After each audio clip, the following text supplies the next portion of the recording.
Hello students, welcome to Swapnil Study Circle. Now this is the part third of resources and development. In last two parts we have seen some important terms related with resources, its type, conservation, etc. Now this is most important part. Whenever you start to read the lesson, you definitely understand what I mean to say. So let's see the resources, on what type, on what basis the resources is there, and the classification of soil. Again I said it's the most important topic on this lesson. So जैसे कि आप देख रहे हैं resources, यहाँ पे एक हल्की सी हमारी रिवीजन भी हो जाती है क्योंकि हमने इंपॉर्टेंट टर्म के सहारे देखे थे. यहाँ पे मैंने एक ट्री डायग्राम के सहारे रिसोर्सेस को बताने की कोशिश की है. नाउ जैसे हम लोगों ने देखा है कि रिसोर्सेस के दो टाइप्स होते हैं. पहला है natural resources and second one is human resources.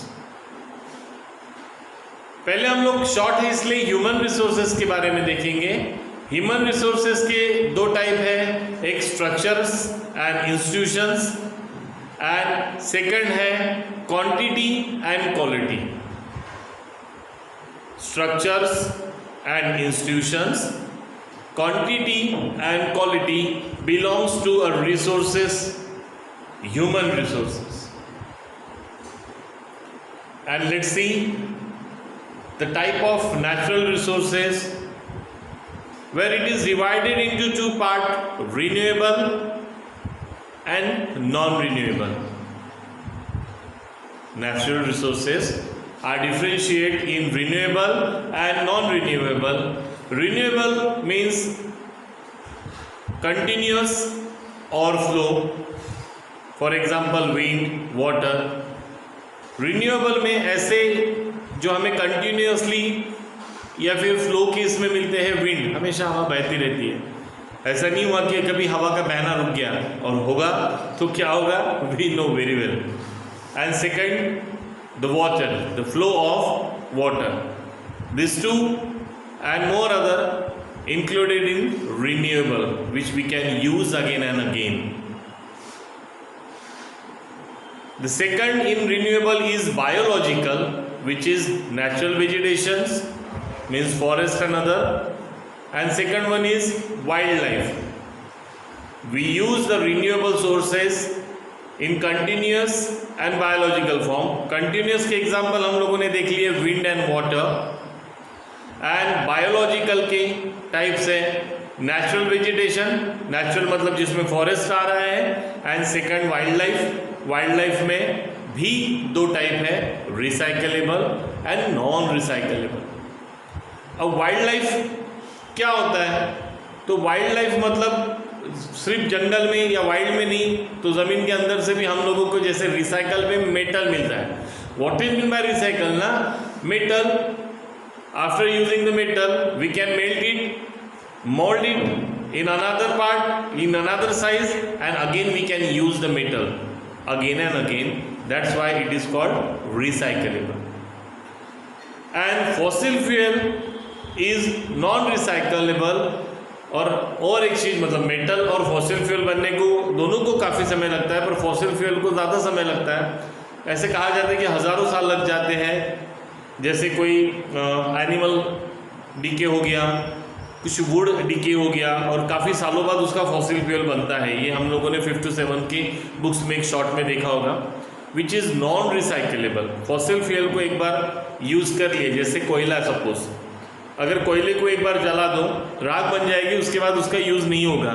But recyclable में जैसे मेटल देखा है कि मेटल का हम लोग बार बार यूज़ कर सकते हैं.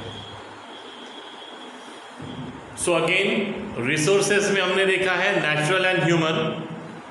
ह्यूमन में हमने देखा कि structures and institutions, quantity and quality, natural resources मतलब ये ह्यूमन ने डेवलप किए हुए रिसोर्सेज है। नेचुरल रिसोर्सेज में रिन्यूएबल है और नॉन रिन्यूएबल, जिसमें रिन्यूएबल के कंटिन्यूस फ्लो, जिसमें विंड एंड वाटर हमने देखा है जो कंटिन्यूसली हम लोग यूज़ कर सकते हैं। बायोलॉजिकल भी हम लोग यूज़ कर सकते हैं, जिसमें नेचुरल वेजिटेशन मतलब फॉरेस्ट, वाइल्ड लाइफ के यहाँ पे दो पार्ट दिए, रिसाइकलेबल जिसमें मेटल है बार बार यूज़ कर सकते हैं, एंड नॉन रिसाइकलेबल में फॉसिल फ्यूल।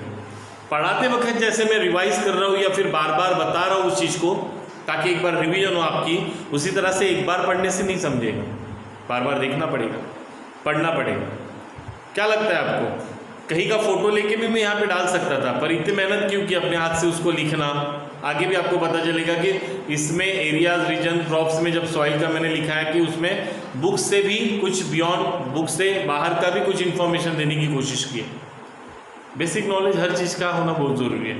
तो रिसोर्सेज के बाद हम लोग चलते हैं types of resources on basis of, types of resources on basis of exhaustibility, ownership, status of development and origin. So types of resources on basis of exhaustibility, most important question, many time asked in board examination, that's why मैंने इसको इस तरह से अलग से differentiate किया है कि types of resources on basis of exhaustibility is renewable and non renewable। तो एग्जॉस्टिबिलिटी के बेसिस पर अगर कोई रिसोर्सेस है तो वो रिन्यूएबल रिसोर्सेस है और नॉन रिन्यूएबल रिसोर्सेज है। ऑनरशिप के बेसिस पे the types of resources on the basis of ownership are individuals, community own, national and international. ये सब चीज़ें ऑलरेडी हम लोग लास्ट पीरियड्स में पढ़ चुके हैं, बट हमें ये नहीं पता था कि ये एग्जॉस्टिबिलिटी के हिसाब से कौन सी है, ऑनरशिप के हिसाब से, स्टेटस ऑफ डेवलपमेंट के और ओरिजिन के। ये इस तरह से क्वेश्चन पूछा जाता है, that's why describe this type. So exhaustibility के हिसाब से हमने देखा renewable and non renewable. Ownership के हिसाब से हम लोगों ने देखे 4 टाइप, जो इंडिविजुअल्स है मतलब किसी का पर्सनल बिलोंगिंग, कम्युनिटी ओन मतलब पूरी कम्युनिटी, जैसे पार्क वगैरह हम लोगों ने एग्जाम्पल में देखा था। देन नेशनल माने पर्टिकुलर कोई स्टेट या नेशन उससे बिलोंगिंग करता है, और इंटरनेशनल मतलब जिसमें हमने देखा था कुछ miles, nauticals, areas of sea, oceans, जिसमें इंटरनेशनल जो कम्युनिटी होती है उनकी परमिशन के सिवा उसका यूटिलाइजेशन नहीं कर सकते।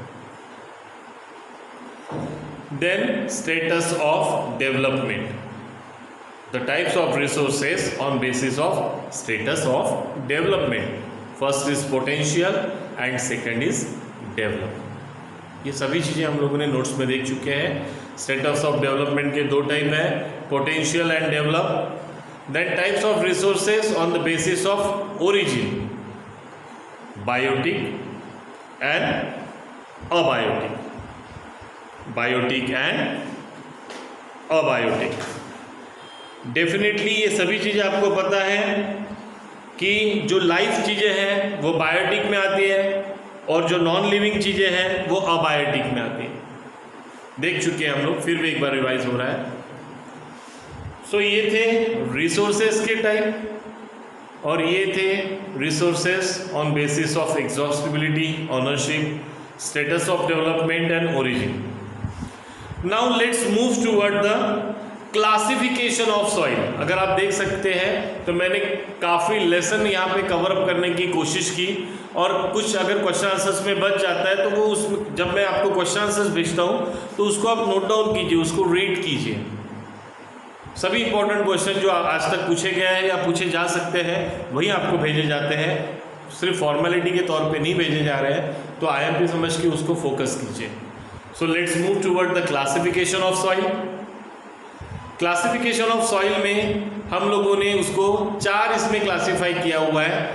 Types of soil, area region मतलब कौन से एरिया या रीजन में वो सॉइल मिलती है, प्रॉपर्टी क्या होती है उस सॉइल की, और कौन से क्रॉप्स उस टाइप के सॉइल में ग्रोन करते हैं। अब टाइप्स ऑफ सॉइल में 1, 2, 3, 4, 5, 6 इससे भी ज़्यादा होती है, पर एज पर द बुक ये 6 सॉइल हमें मेंशन की हुई है, जिसमें पहली है एल्यूअल soil, Second, black soil. Third, red and yellow soil. Fourth, laterite soil. Fifth, arid soil. And sixth, forest soil. तो एल्यूवियल सॉइल के बारे में देखते हैं। इसमें सबसे इंपॉर्टेंट चीज है बंगार, बांगर भी बोलते हैं, एंड कादार या फिर खादर भी बोलते हैं। तो ये बांगर और कादर ये है कि जो ओल्ड सॉइल होती है, old alluvial soil called bhangar and new alluvial soil called khadar. इसका डिफरेंस बिटवीन भी काफी बार पूछा जाता है, जो कि आपको क्वेश्चन आंसर्स के दौरान मैं दे दूंगा। सो एल्यूवियल सॉइल में भी हमने दो टाइप देखे हैं। एल्यूवियल सॉइल जो ओल्ड होती है उसको बंगार कहते हैं, और जो न्यू होती है उसको कादार कहते हैं। ये जो सॉइल है ये डेल्टाज ऑफ गंगा, इंदस या ब्रह्मपुत्रा। एक्चुअली जो एल्यूवियल सॉइल है इसका फॉर्मेशन ही गंगा, इंदस और ब्रह्मपुत्रा रिवर के वजह से होता है। तो डेफिनेटली अगर इन रिवर्स के वजह से हो रहा है तो उनके डेल्टाज में भी वो आएगा। डेफिनेटली वो महानदी, आगे जाके गोदावरी, कृष्णा और कावेरी, इनके डेल्टाज में भी ये सॉइल, एल्यूवियल जो सॉइल है वो मिलती है। उसमें हमने स्पेशली मैंने बताया आपको कि गंगा, इंदस और ब्रह्मपुत्रा रिवर के फ्लोइंग के वहाँ पे एल्यूवियल सॉइल फॉर्म होती है। अब प्रॉपर्टी के बारे में देखा जाए तो ये सॉइल जो है वो सैंडी होती है, सिल्ट होती है एंड क्ले होती है, थोड़ी सी मिक्सअप तरह की सॉइल होती है, जिसमें पोटैश होता है, containing potash, lime and phosphoric acid. Crops के बारे में अगर देखते हैं तो इसमें sugar cane, paddy, wheat, cereals and pulses, ये जो क्रॉप्स हैं sugar cane, paddy, wheat, cereal and pulses, ये अधिकतर एल्यूवियल सॉइल में अच्छे से ग्रोन करते हैं। नेक्स्ट चलते हैं ब्लैक सॉइल और रेग्यूलर की तरफ। Black soil, we know that we are in Maharashtra, so definitely हम लोगों को ब्लैक सॉइल के बारे में ज़्यादा पता है। ब्लैक सॉइल को ही another name is regular soil.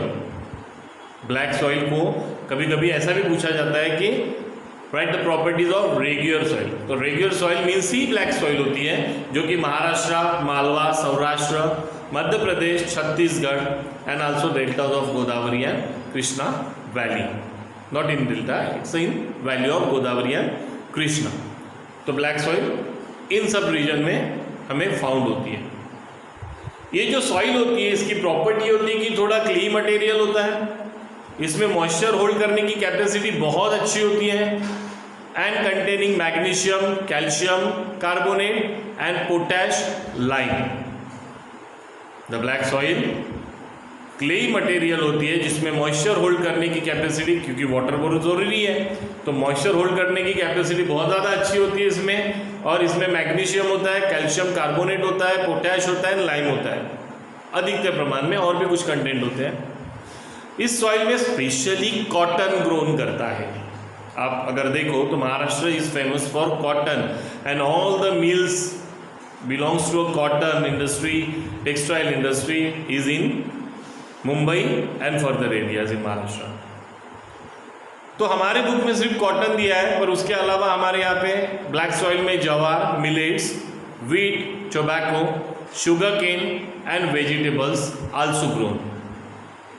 ये एक्स्ट्रा इन्फॉर्मेशन मैंने आपको दी है, और ये बेसिक है, आपको भी पता है, because we live in Maharashtra, that's why, and we have the black soil in our region. Now next is red and yellow soil. What? Red and yellow soil. ये इस तरह से इसलिए लिखा गया है ताकि अगर आपको डिफरेंस बिटवीन पूछा जाए तो ये 3 से 4 पॉइंट्स आप कोई भी सॉइल के बीच में डिफरेंस बिटवीन के लिए आपको यूजफुल होंगे। ऑलवेज ऐसे कि हार्ड वर्क ज़रूरी है, पर हार्ड वर्क से ज़्यादा ज़रूरी है स्मार्ट वर्क। अगर स्मार्ट वर्क होता है तो ज़्यादा हार्ड वर्क करने की ज़रूरत ही नहीं है। तो इस तरह से पढ़ो कि हमेशा के लिए ध्यान करें।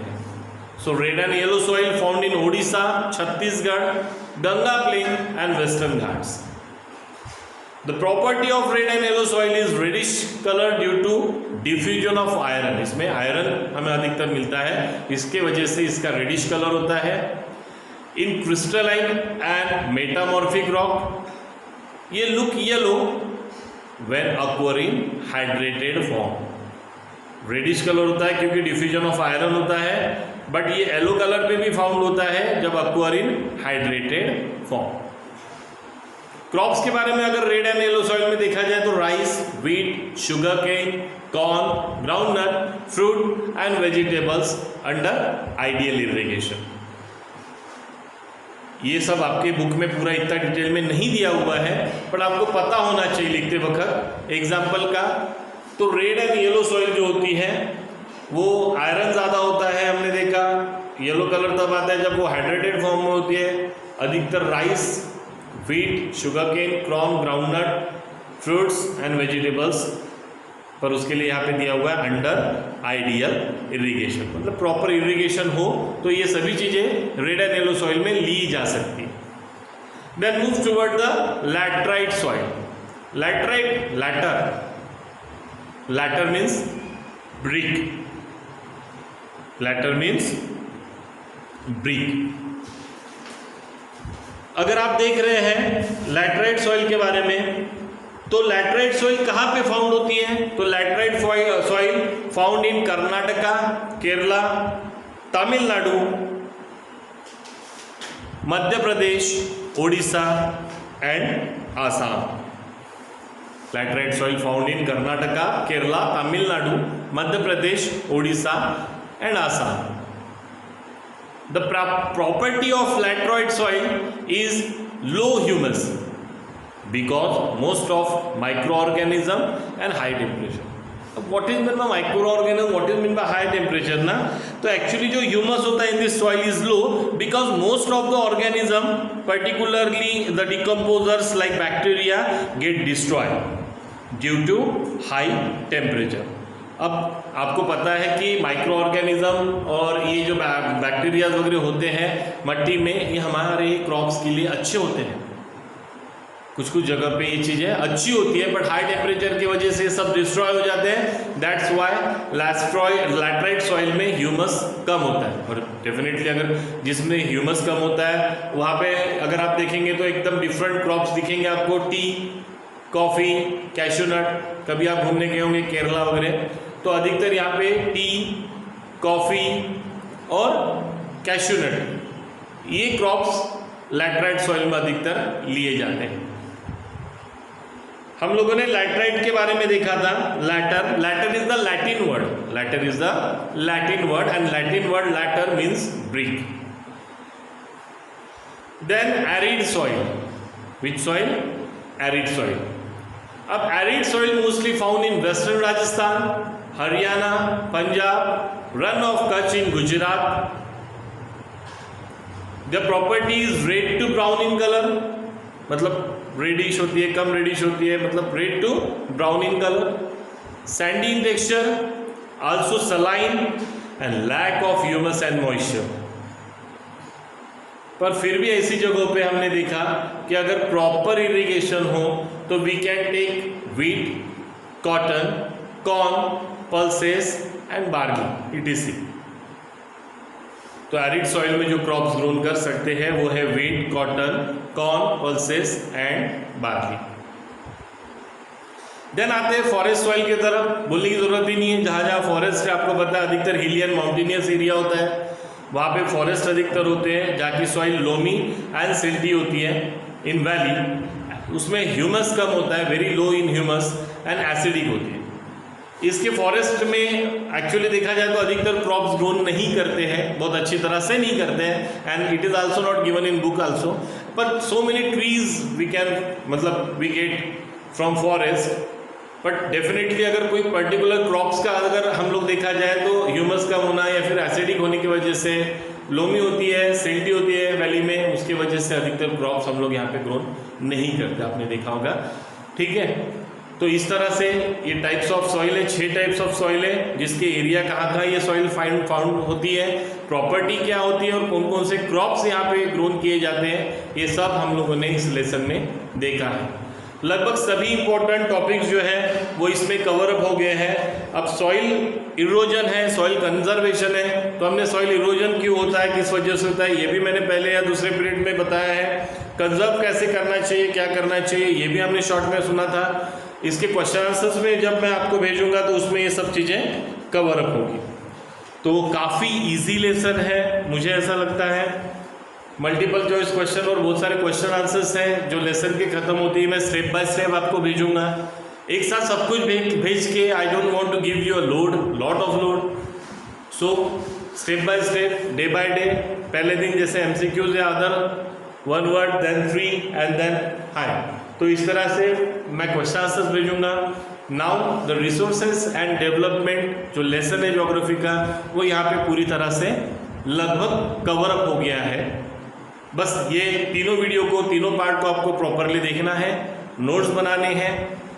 ऑलरेडी आपके पास फोटोग्राफ्स होते ही है, इसके पिक्स हम लोग आपको, इसकी इमेजेस आपको भेजते ही हैं, ठीक है। अगर लिखते लिखते पढ़ोगे, ये आपके पेरेंट्स भी आपको बताएंगे कि लिखते लिखते पढ़ोगे तो बेटर रिजल्ट पाओगे। So stay connected, stay safe, thank you very much.